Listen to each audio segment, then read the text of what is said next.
আসন্ন ত্রয়োদশ জাতীয় সংসদ নির্বাচনে ভোটের দায়িত্ব পালন করা প্রায় ১০ লাখ সরকারি চাকরিজীবীর ভোটের ব্যবস্থা করা হবে বলে জানিয়েছেন প্রধান নির্বাচন commissioner CEC AMM Nasir Uddin.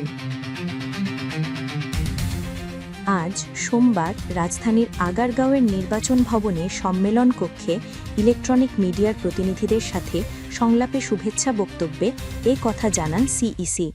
সংলাপে প্রধান নির্বাচন কমিশনার সহ অন্য ৪ নির্বাচন কমিশনার ও ইসির ঊর্ধ্বতন কর্মকর্তারা উপস্থিত ছিলেন। শুভেচ্ছা বক্তব্যে সিইসি বলেন, ভোটার তালিকা হালনাগাদে ২১ লাখ মৃত ভোটার চিহ্নিত করা হয়েছে। এদের অনেকেই আগে ভোট দিয়ে যেত।